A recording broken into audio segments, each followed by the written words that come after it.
It's my feel-good breakfast show. Welcome back, you beauties. Now, if you don't know the difference between a cappuccino, a latte, and a glass of milk, then this coffee masterclass is for you. Now, I'm here for this. Best of all, with the JACOBS Barista Editions whole bean range, you can now become your own barista, literally at home, and make yourself any cup of coffee you want. But first, we've got to figure out what they all are. And Paul Jacobs, a serious coffee lover, and I think a man with one of the most extensive coffee knowledge bases I've ever met, which is saying a lot in this space, is here to show us what to do and make me coffee. I love you so much. The moment has arrived. It has arrived, buddy. So what we are drinking here is the JACOBS Barista Editions Espresso Blend. Okay. So remember we looked at the comparison of the lighter bean and the darker bean? For sure. This is the darker one. Okay. So you're going to pick up those dark chocolate notes. It's quite a complex coffee. Very little acidity, because the darker you roast, the more acidity you lose. You take out. So this is, in my opinion, a traditional, authentic Italian-style espresso. Wow. So you can imagine with a milk-based drink, like a cappuccino, like what we've got in front of us here, you want that coffee to still be the hero. Oh, it's got to sing, yeah. And a blend like this is going to punch through, you know, through your milk.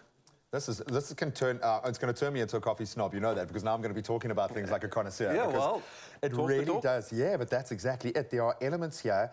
There is enough of a punch. It kind of stays on your palate for a while, so you get almost a little journey through that flavor profile. It's not just a big bam kind of flavor punch. It's beautiful, nuanced.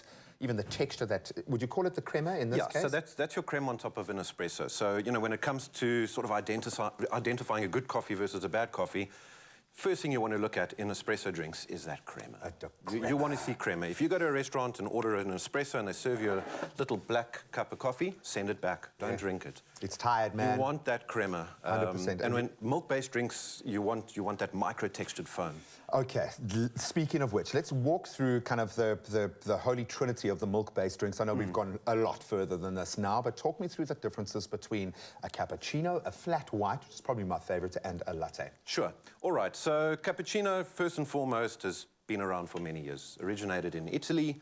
It traditionally consists of 1/3 coffee, being espresso, 1/3 steamed milk, and 1/3 of foam, milk foam, all right? This coffee, unfortunately, has been standing for a couple of minutes, so it's settled, but generally you want around 2 centimeters of foam on top of a cappuccino. Almost when you take that sip, you want the espresso to slip in under the milk and hit you. Okay, I like that, yeah. Then flat white came about not too long ago, originated in either Australia or New Zealand. I'm not going to say on national television where it originated, because I know those two countries are still head-to-head as to who owns it. But we make the best ones in South Africa. Yeah, we're very popular. we make a good flat white. I think it was developed as a pushback to the traditional cappuccino of the 90s. Remember? Just too much milk. Yeah, that big mountain of sea foam on top, overly aerated, very dry sort of in-cup experience. Flat white, like the name suggests, you've got a short double ristretto, so it's a stronger coffee. You can see color-wise it's darker. It does stand up. And you've got that beautiful micro-textured milk, which is milk that's been aerated, but there's no visible bubbles in it.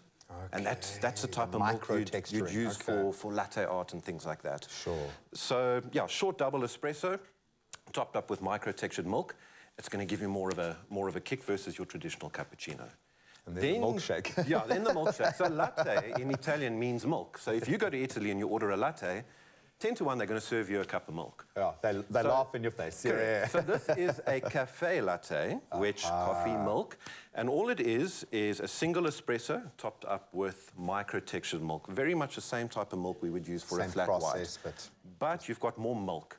So all you're doing is you're diluting that coffee. So it's typically a weaker sort of in-cup experience, if I could call it that. Yeah, and this is what my mom loves, and I go through the embarrassment of saying extra large cup, extra milk, just one tiny little drop of coffee, please. But what did I say in our first segment? Coffee's all about preference. Exactly. So if your mom likes her coffee that way, that's what Mama gets, man. That's it for her, you know? Yeah, completely.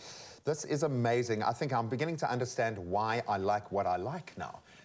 It's not just the strength of the coffee. It's not just the caffeine, people, okay? I'm not always just buzzing.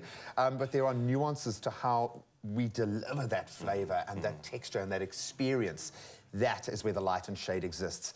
Well, I've been procrastinating long enough. The next time we get back to our little barista station, I'm going to try my hand, and we're going to put to the test and learn how to make our very own cappuccinos from scratch. I hope you're going to try along at home. Beautiful. I think I need another, though. Yeah, I'm the right guy for that.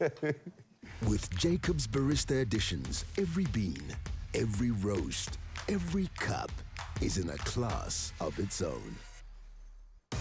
JACOBS Barista quality in whole beans and new aluminium capsules in 3 exciting flavors. Try now.